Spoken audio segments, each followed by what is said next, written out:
In a couple of weeks' time, new homeless figures for England are out, spanning the last quarter of 2014. Whatever they are, the onslaught on those who sleep rough continues.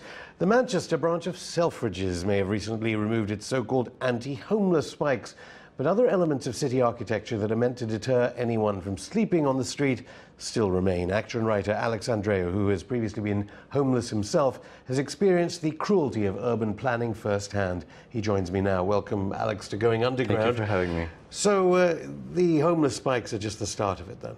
They're just the start of it because they're a very noticeable feature. But once you begin to assess the city with a clear frame of mind of where do I sleep, where do I rest, where do I go to the toilet, then you begin to notice quite a lot of things that have changed, that have made the environment sort of anti-human in many ways. And it's not only on the minds of the homeless, it's very much on the minds of the planners. Oh, it has to be, because, I mean, these things are quite specifically designed. You don't get a change from bus shelter seats on which you can sit. You don't get a change to those sort of tiny little ones that pivot forward by accident. They're very specifically designed so that people can't sit on them for any length of time.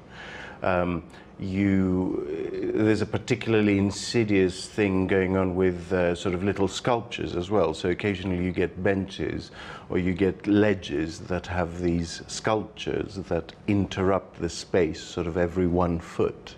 And you think they're a design feature, but actually they're also a feature that prevents people from lying down. So if you look more closely at street furniture around what every aspect is designed to... Not every aspect, but a lot of aspects. I was recently reading a big article in a sort of gardener's magazine about how there are particular types of shrubs which are very low maintenance and very thorny, and they can protect small spaces, sort of little corners and enclaves and things like that, from people sleeping there. I mean...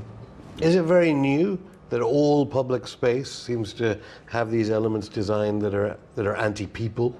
It's not new. As a matter of fact, the concept of defensive architecture is medieval, but as a feature of urban planning, it's certainly something that seems to me to be accelerating. It's on a really exponential curve, and I think that's because the more public space gets privatized, the more councils are squeezed and budgets are slashed, and they're having to sell their assets. So the more they sell common land, the more corporate entities that buy this feel that together with the shop, they buy the frontage of the shop, and they just don't want homeless people to be there. And part of the land ownership creates these dead cells. That's right, because which they have to protect as well. Yeah, when you parcel land to sell it off, you end up with little corners and little enclaves that are really too small to develop, but they're big enough for someone to go and sleep there. And so you end up with these little problem spaces that architects are asked to solve.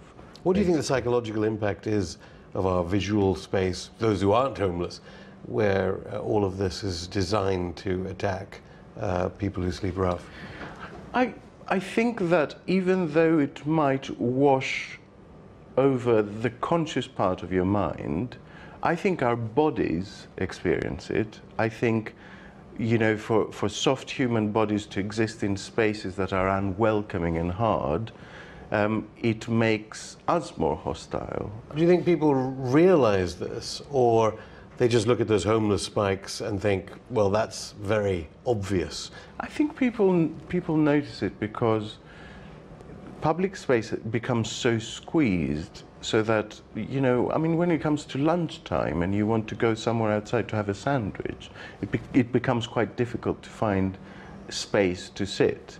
And so I do think people notice it. I'm not entirely sure whether everyone puts 2 and 2 together and understands that's what it's targeted at, but I do think it's become so prevalent that people notice it. People just find it harder to get to a public toilet. Yeah, well, I mean, public toilets are a classic example. One of the constant complaints against homeless people is the fact that they urinate in public. And yet if you ask someone where the nearest free public toilet is, they couldn't tell you. And as a matter of fact, there are very, very few left. This type of defensive architecture was used famously in American inner cities, and I think many people in Britain know what happened to those inner cities. What can be done here to stop our cities becoming full of this privatized space and with the absence of public? I think what is needed is a change of attitude. I think what is needed is a cherishing of the public space. It's an understanding that the less public space we have, the more people-friendly we have to make. But with austerity policies to bail out, ironically, the city, which of course invested in the companies that own the land you're talking about, surely people will get more divided and much more, they'll be looking more and more to protecting themselves in a dangerous climate. There's a tendency to feel that you're in competition with people that are lower down the pecking order than you are, but there is a tendency to think that, and I think it's encouraged by the media. When I published the piece, a lot of the comments, in The Guardian. a lot of the comments underneath were along the lines, well, yes, it's cruel, but I can understand. I mean, I wouldn't want someone sleeping in my doorstep. And I think that is a frame of mind, that is a very particular frame of mind of the post-Thatcher generation, if you want, to be walking into your nice warm flat and see someone at the doorstep who has nothing. And the only question you ask yourself is, how does their homelessness affect me for the 10 seconds it takes me to get into my building? I'm sitting here doing how many words I can make out of my name, and suddenly I'm aware that there are people in yellow uniform around me. Then I hear them talking to somebody behind me. I look back for a few seconds and they're telling somebody to put his shoes on and come out of McDonald's. They told him that even if he's homeless, there is nowhere they can get him tonight. They will help him in the morning, but as for tonight, he's got to not only come out of here, he's got to come out of the city centre. He asked why, and they told him they don't want him around the city centre where he could be looking for things or trouble or whatever. Right? The guy seemed pretty calm to me. There were 4 of them, at least, that I could see. They were looking back at times. And they were all busy putting gloves on. I don't know what they were going to do with their gloves, but they were putting gloves on. He was talking to a woman first of all, and then this man sort of carried on. And they were just standing out looking very aggressive. And I just carried on doing what I was doing, but listening at the same time. And then the guy started to raise his voice. Fair enough. To be honest, if I had the thought of not sleeping anywhere that night, I would be angry. And then they decided to bring in 4 more police officers, so there was 8 police officers in, all quizzing him, all standing around huddling. And then they were saying, we can't find you anywhere, and then they decided to arrest him for breaching the peace. That's when I started to chirp up, saying it was unfair what the police were doing. Can they offer him a house tonight? Can they offer him a hostel somewhere to stay, somewhere nice and warm? They're going to ban him from McDonald's and the city centre. What they're trying to do is push away the problem. You can't. What's going to happen? You ban him from the city centre. He's still homeless. And then somebody who was with us actually said something to one of them, and this guy came over, and for a minute I thought he was going to be arrested because this policeman starts telling him if he's with the press, he's got to have a press card. Who wants a press card in the middle of the night in McDonald's anyway? He's supposed to have a press card, and he needs to be educated. Which organisation does he work for? What's all that got to do with the fact that there were just 4 of them bullying a homeless person?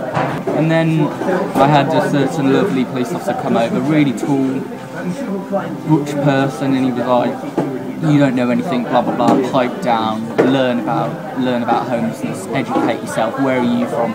And then my friend was filming it, just as you have to do sadly with the police nowadays. Often a lot of lies are said by the police. And then he said it would come any closer, it's not good.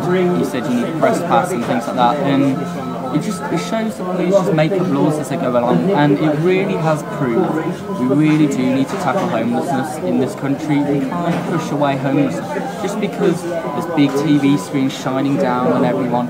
You can't push away the homeless from the city centre. Is it like they're scared? Is it they're embarrassed by it? You can't push away homeless people. Offer them hostels. If they came in and woke them up and said blah blah blah, I said, come on, we'll offer you a hostel, I'm sure he would have gone.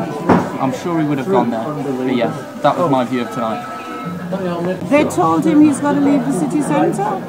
They don't want him in the city centre. He can get into trouble. He can go and do something. So in the morning they will help him because there are organisations who would help him to get somewhere to live. Well, we can dispute that one.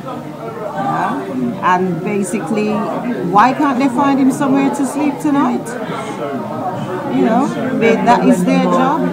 You know, if the guy's in such a state, isn't it their job to take him to a place of safety? For example, the police station. But instead of that, they've decided they're going to arrest him for being aggressive.